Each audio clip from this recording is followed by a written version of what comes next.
At pakita ko sa kanyang mukha, manalambot ko siya. Then, sabi ko sa kanya, halika din. Binigyan ko lang siya ng certificate na hindi sa kanya. Kasi may mga hindi kasi nag-attend. Sabi ko, magpa-picture lang tayo, gamitin mo na rin. Hindi mo makita din sa amin. Hindi mo nakita sa picture yan. Then, nagpa-picture kami. Tapos, pangako next time, uunahin na kita. Kaya next ulit mga kapatid na grading period ay inuna ko talaga sa listahan. Kahit hindi inuna ko talaga siya. Kasi ayaw kong magkamali ulit. Maybe we as humans, minsan tayo po ay magkakamali. Tama po? Pero ating Panginoon ay hindi. Hindi po siya magkakamali at nagkakamali kahit minsan. Kaya sabi ng awit, God is too wise to be mistaken. God is too good to be unfair. Na kahit sa kadami-dami po nating problema, ang Panginoon ay bukas palad at handa tayong tanggapin at handa tayong patawarin sa lahat po ng ating mga pagkakasala. Let us pray.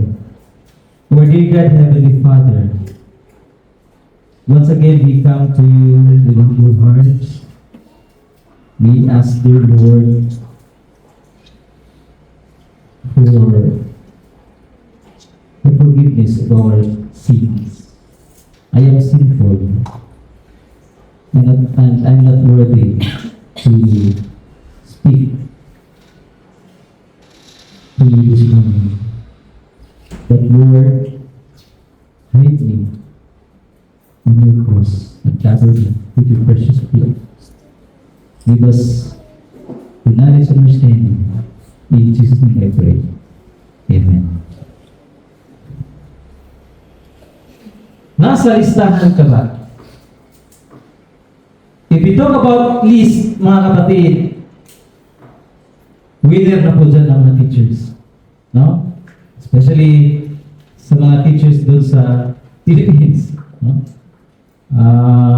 List ng mga students, list ng mga pasaway, list ng mga honor students, achievers, at lahat ng mga list, mga kapatid, ay nasa atin ang mga teachers. Grades, no? Lahat. Bago tayo pumalawat, mga kapatid, sagutin mo natin itong tanong. How many times did God use His finger to write? Oh, and then it was 2. 1. Meron mo? 3. Tingnan natin. Tingnan natin mga kapatid. How many times did God use His finger to write? First is when we wrote, okay, finger, and what? In the stones, okay? The 10 Commandments. Then the second one,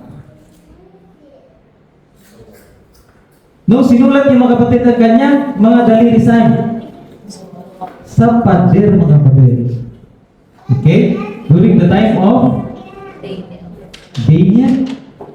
Okay? Then the third one. Meron kayong naaalala? Wala. Okay. Yung ginamit ng Panginoon ang kanyang daliri sa pagsusulat sa may buhangin. Okay? Itong tatlo ito, mga kapatid, reminds us about the justice of God, His judgment, and His mercy, grace. Mga kapatid.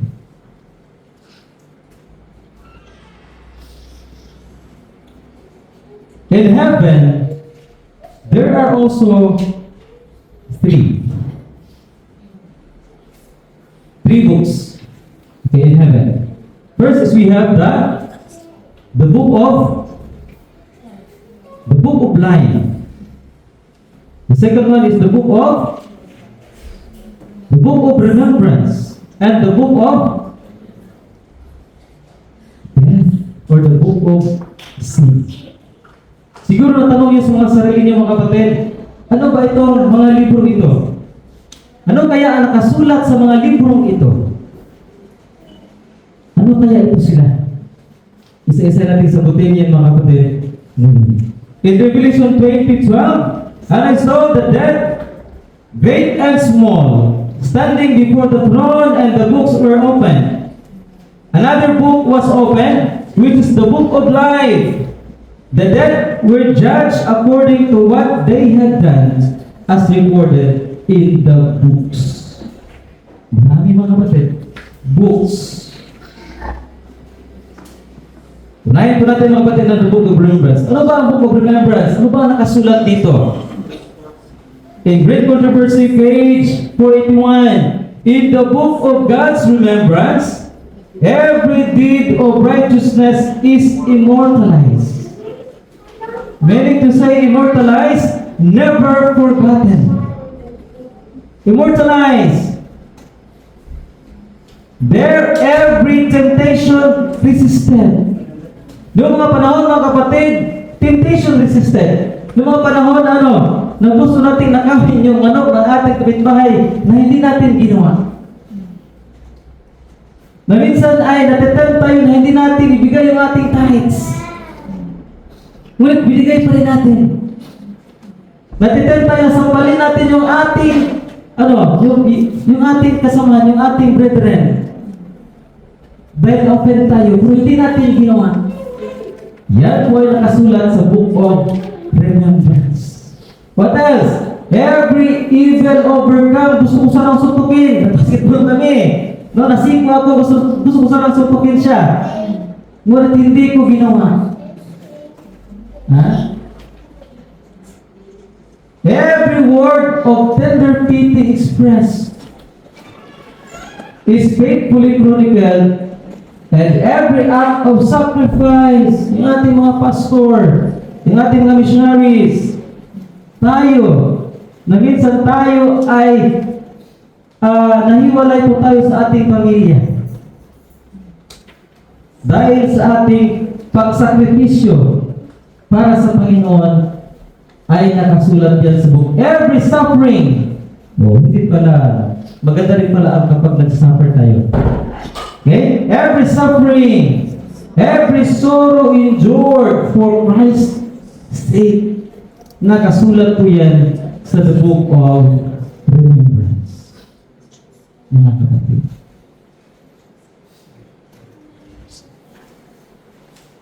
In short, lahat po ng mabubuti po nating gawa ay nakasulat po siya sa the book of remembrance. In Galatians 6 verse 9 and 10, let us not become weary in doing good, for at the proper time we will reap a harvest if we do not give up. Therefore, as we have the opportunity, let us do good to all people, especially to those who belong to the family of true believers. In Matthew 5:16, let your light so shine before men, that they may see your good works and glorify your Father which is in heaven. Now, dito tayo sa the book of sin, or the book of death. In Isaiah 65:6-7, see, it is written before me, both your sins and the sins of your father together. So meron din pala libro para sa kasalanan o sa kamatayan. According to Isaiah 65:6-7. In Matthew 12:36, but I tell you that man will have to give account on the day of judgment for every careless words. Careless. Careless words they have spoken. What is careless? No? Careless. Useless. Kung sabi sa pa, walay pulos. Walay pulos ng mga pulong. Useless words. Okay? Vain. Thoughtless. A word that accomplishes no good. Wala talaga. False, injurious, or malicious word. May study sa US, mga kapatid, sabi nito, a person utters 19,814 words a day. Babae yan. Hindi yan lalaki. Okay? A person utters 19,814 words a day. Ilan kaya dyan ang useless words? 3,124 words. Useless words. Karami-karami lang. 3,124 useless words. Then, 2,213 are unkind or hurtful words. Ano bang, minsan magagalit tayo pero pakpingan pagin nato. Ikaw bataan ka. Lagdagit kang buwana ka. Ha? So, pakapinan pagin nato mga kapatid, no? Nagtagdagan pa talaga natin. Okay. So, ilan po lang lahat? Over 5,000? 5,000 words. Wow. Out of 19,014 mga words. According to Great Controversy, page 482, opposite each name in the book of heaven is written with complete accuracy every evil word, every selfish deed. Yung walang-wala na kayo mga kapatid. Tapos kung may pumunta doon sa inyo, pwede ba kami manghiram ng bigas? Tapos, isang salok na lang ng bigas sa iyo. Naalala ko yung aking nanay na kapag yung aming kapitbahay mga kapatid, binibigyan namin yun ng bigas. Kahit hindi sila nagbibigay kami ng bigas kasi alam namin ito ng sila. Kaso hindi mo mabayad. Ang nanay ko, kasi talagang ganun siguro talaga ang nanay. Kapag manghiram yung sasali ng mga kapatid, sabi ng nanay, huwag mo nang pera niya. Hindi niya bubayad yan. Marami na yung utang sabi, isang sako na sulang utang sa atin. Tapos, alam niyo, sabi ng aking tatay, buti tayo at may bigas tayo. Buti tayo ay, kapag tayo ay nangihiram sa iba, tayo ay pinahihiram. Dahil alam nila na magbabayad tayo. Paano sila? Kung manghiram yan sa iba, hindi yan sila pahiramin dahil hindi sila nakabayad. Tayo na nakaintindi, tayo ang magbibigay sa kanila. Ibigay mo yan at manghihiram tayo doon sa ating hinihiram. Kaya ang mama ko walang magawa, pinapahiram niya mga kapatid. No? Minsan, every selfish deed, every cunning pretense, yung hidden intentions, motives, yung mga motibo natin ng mga masama mga kapatid. Warnings or reproof from heaven that were ignored. Sabi ng ating mga elders, ng mga pastors natin, hoy sister, brother, balik ka na. Namimiss ka namin sa church. But you ignored.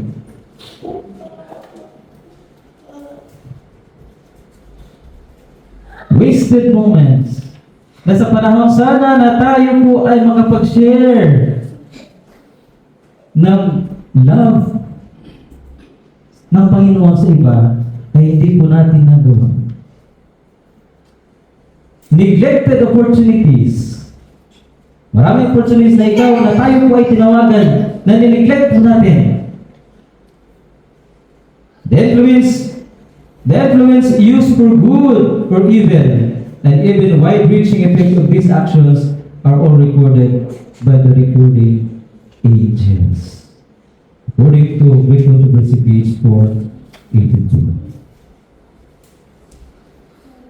Sabi dito mga kapatid, By our words, we shall be justified. By our words, we shall be taken. Matthew 12:37. In short, mga kapatid, lahat po ng masama po nating ginawa ay lahat yun ay naka-record sa book of death or book of sin.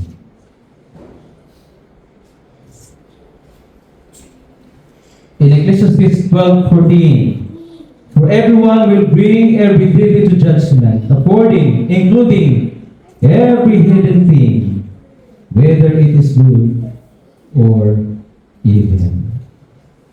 Now, ano naman po ang the book of life?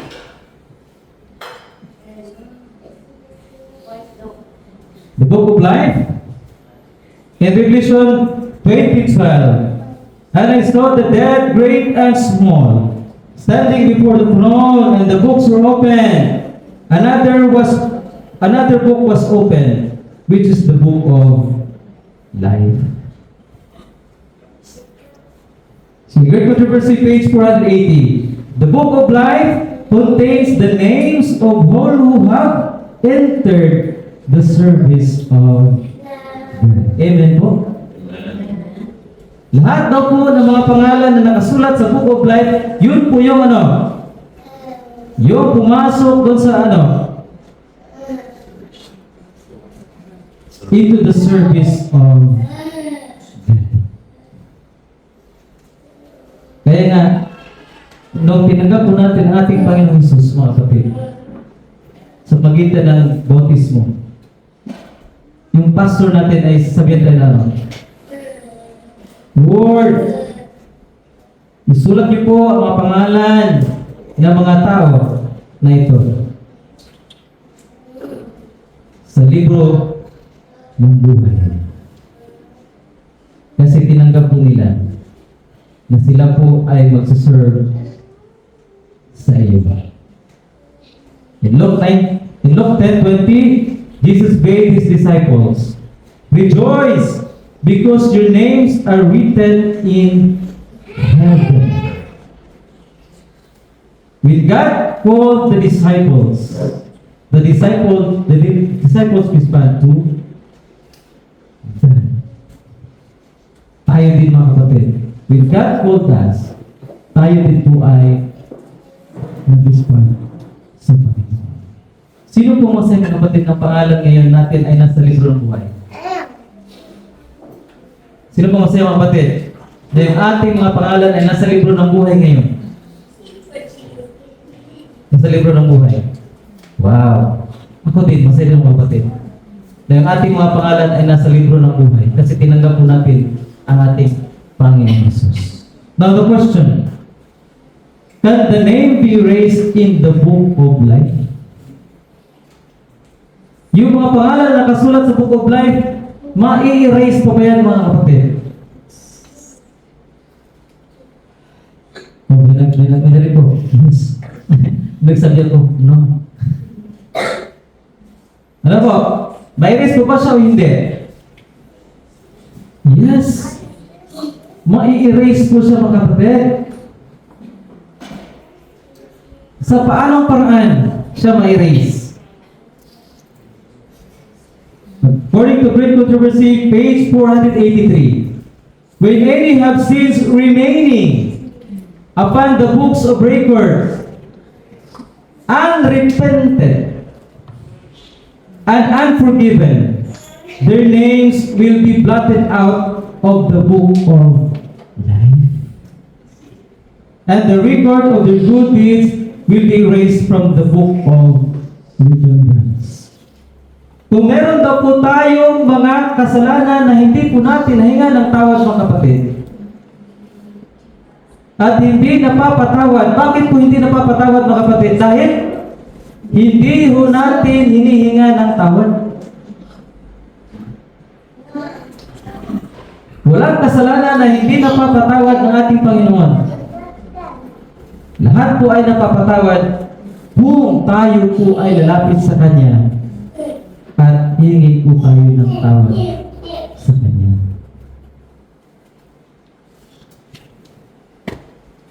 Tanong, Kapag yung ating pangalan ay nasa book of death na, malilipat na ba ito sa book of life? Nagsabi na yes, nagsabi din na no. Kapag yung ating pangalan, mga kapatid, ay nasa book of death na siya, ay ano mga kapatid, hindi na siya malilipat pa sa book of life. Bakit? Dahil yan po ay close to provisional. Marahil tayo ay patay na niyan mga kapatid. At hindi na po tayo makapaghingi ng tawad sa ating Panginoon. Kapag yung ating pangalan ay nasa book of life, pwede pa siyang ma-erase mga kapatid at malipat sa book of death. Ngunit, pag nasa book of death na mga kapatid, hindi na siya pwedeng i-restore para ilipat pa sa book of life. Kasi wala na tayong time para humingi na ng tawad sa Panginoon.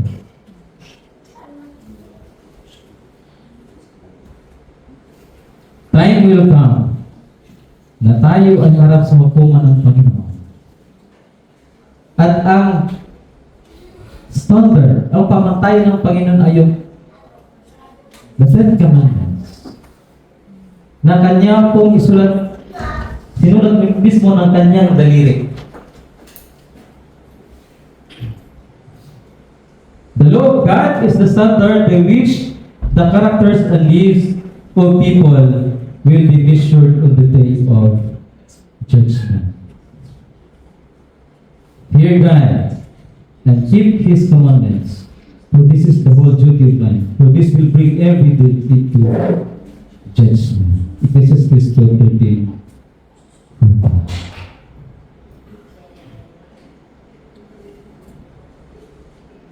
Then ang judgment ng Panginoon mga kapatid. Ticket. You have been weighed on the scales.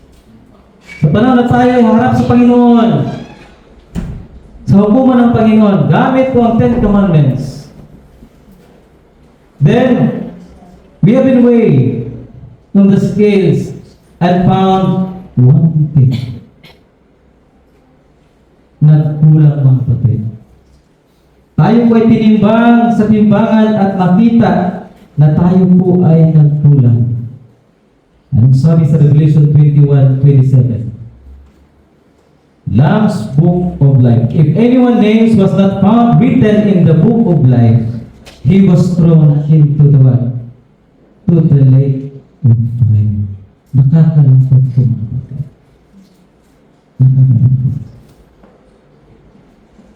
Ngunit ganun pa man, tayo po ay nasa panahon na andito po tayo mga kapatid. Ngunit ang pinakamaganda tayo po ay buhay hanggang sa mga oras na ito mga kapatid. At marami pa po tayo mga panahon na tayo ay humingi ng tawad sa Kanya sa lahat ng ating mga kasalanan. Maybe Satan will tell us, huwag ka nang maghingi ng tawad.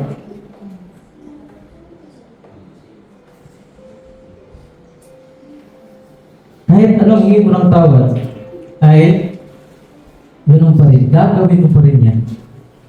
Huwag ka na lang humingi ng tawad. Ngunit tandaan po natin mga kapatid, na ang mga kamay ng Panginoon ay bukas lagi upang tayo ay patatawarin. Ang nais lang niya mga kapatid na tayo po ay lumapit at magiging ng tawad sa Kanya. According to 1 John 1:9, if we confess our sins, He is faithful and just to forgive us our sins and to cleanse us from all unrighteousness.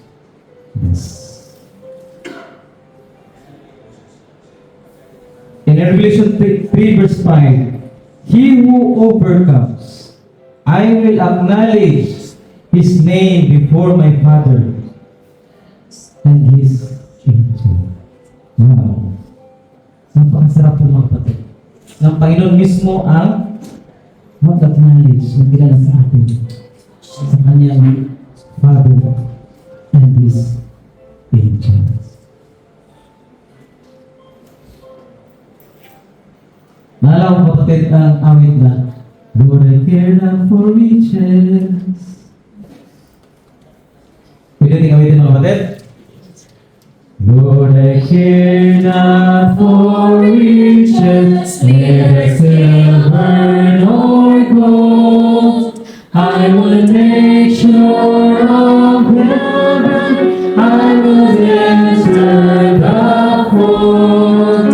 In the book of thy kingdom, with pages so fair, tell me Jesus, my Savior, is my name written there?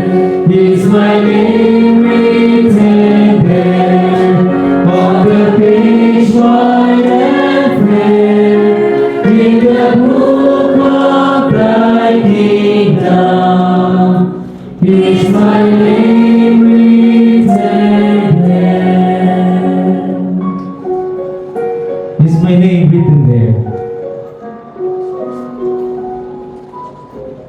Napakasarap siguro mga kapatid na yung ating pangalan ay nasa book of life hanggang darating po ang ating Panginoong Hesus. Ibali na tayo po ay nagkakasala dito sa mundo. Sabi nga ni Paul, tayo ay nagkakasala naman talaga daw.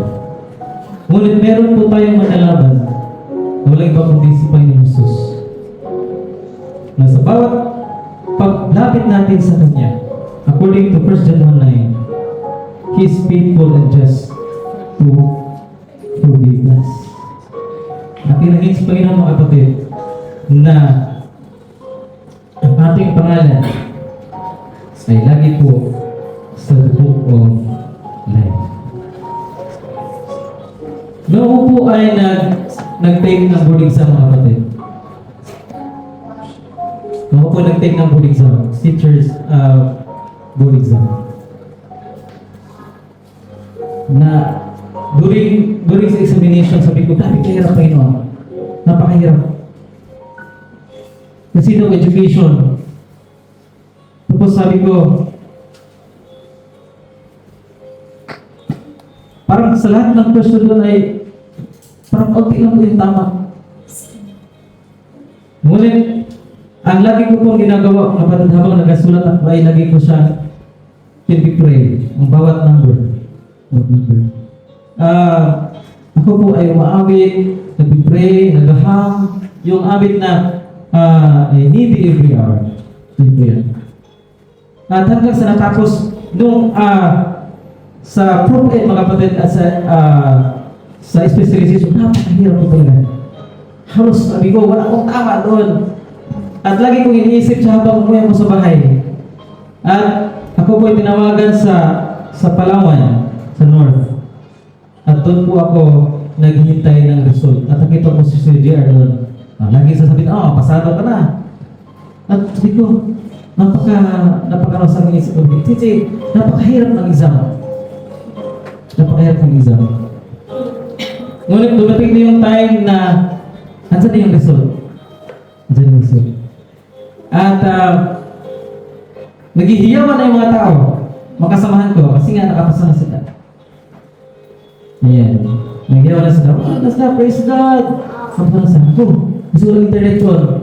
At kami po ay umasa lang sa tawag-tawag. And then may tumawag sa akin. Ano ba naman nakapagpapit? Pasado ka. Pasado ka. Hindi ko maniwala kasi nga ay hindi mo nakita. Hindi mo nakita. Hanggang sa dumating pa lang, gusto ko lang internet mga kapatid, ay nagkaroon ako ng time na pupunta sa internet. At nag-browse ako at nag-ano ko sa internet. Siguro sobrang kaba ko ay hindi ko na nakita yung aking pangalan. Napakalungkot mga kapatid. No? Napakalungkot. Na minsan ay napakalungkot po talaga. Hanggang sa binalik ulit, pinag-regret. Hanggang sa nakita ko yung aking pangalan. At napakasaya ko mga kapatid.